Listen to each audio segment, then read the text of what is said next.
So this is a huge video, 8 testosterone, 8 fatal testosterone sins. If you do several of these, it's game over. You've basically got no chance. So definitely pay attention to this. The last couple are pretty huge. And also it is pretty dodgy weather here. It's extremely windy. So if I get blown into the canal, someone call 999 for me. But yeah, well, the show goes on. So I mean, these 8 I've got written down. You know it's serious when I've got the notes out. But these 8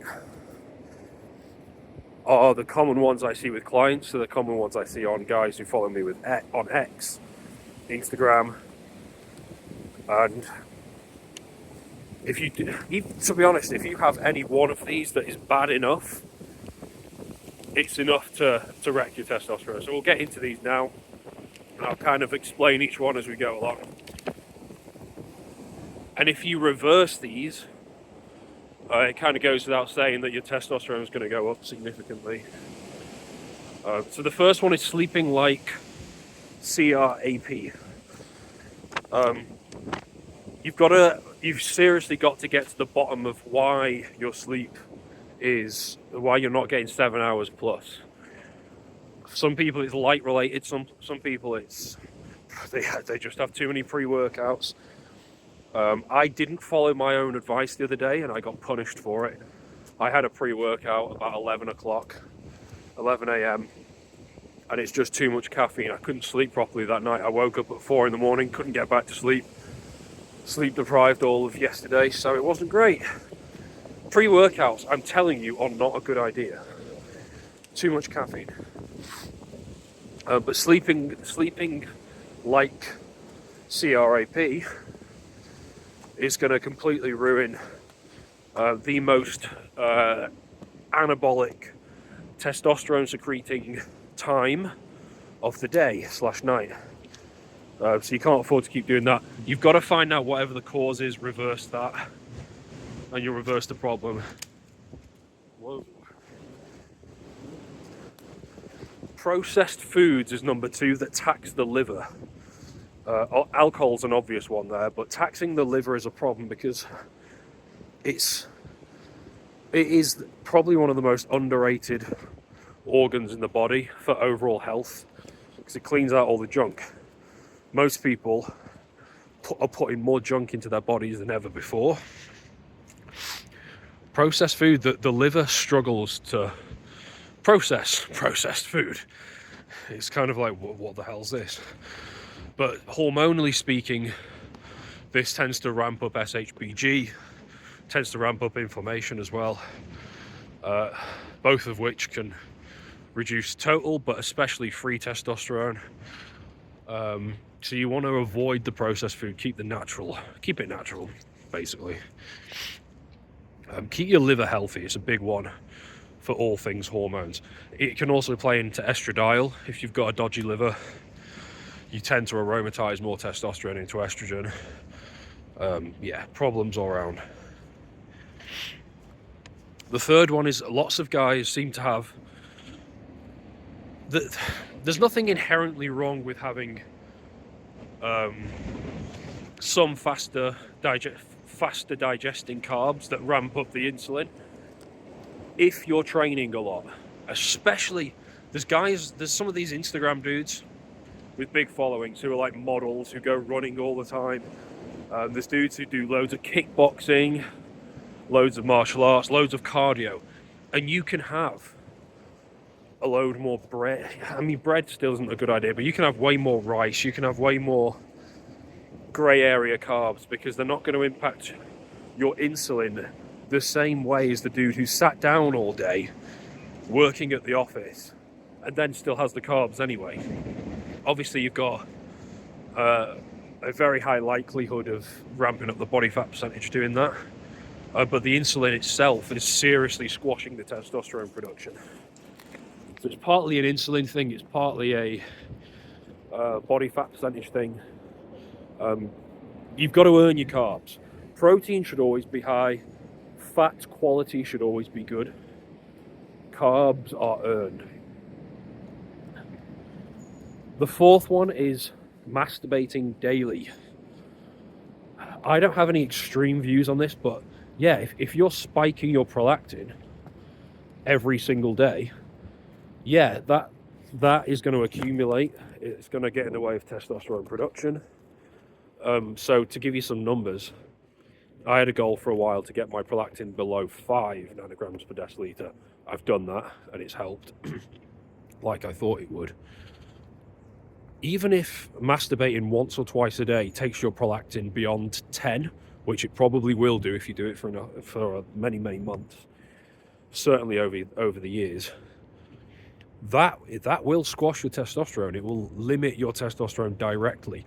But I would argue possibly the even bigger factor here is that, especially if you're watching porn, when you're doing this at least once a day, is that it's going to make you lazy for many reasons. There's the dopamine angle as well as the reproductive hormones angle. It's the laziness that will really kill you, because the laziness leads to things like skipping leg day, or skipping the gym entirely, or ordering junk food, or ordering takeouts instead of cooking your own food. And then you've got seed oils and trans fats and more sugar and more calories that you don't need. And it all comes down to laziness. You can get a little bit lazier if you've got millions in Bitcoin already, or you're 10% body fat and you've got the habits locked in. You can get a little bit lazy then. Most of us, including myself, can't afford to be lazy. So it's the laziness that really kills you if you have that habit, shall we say. Now, the fifth one, staying indoors all day. Like, if you've been watching any of these videos for a while, you'll know that I like to do walk and talk videos, because it just comes more naturally. Plus I get outdoors, plus I get some steps in, vitamin D3, things like that. Staying indoors all day, I realise if you've got an office job it's difficult, but do what you can. Let me just get under this. And try and just go for walks at lunchtime. That's what I used to do when I had an office job. But staying indoors all day is a real problem. Got to get some light. Skipping leg day is the sixth sin. Again, laziness tends to lead to this. Once you get in the habit of training your legs hard, you get used to it. That's all I can say on the matter. Yeah, you just get used to it. And that's where the testosterone secretion comes from in the gym, or most of it. Skipping leg day is also a habit. Once you skip one or two, it gets easier to keep skipping them, and then it gets worse. The seventh one is not controlling your cortisol or your stress levels. You get stressed out over, I don't know, politics, someone cutting you off in traffic, getting stressed out very easily, and not taking a deep breath, not spending more time in nature or in the sun, things that have been proven to de-stress you, de-stress the human body, reduce cortisol, reduce adrenaline. And if you can get some, guys, if you've not got a red lamp yet, they're like $40 or something, they're really not expensive. Shining that on your face every morning is going to help with cortisol control.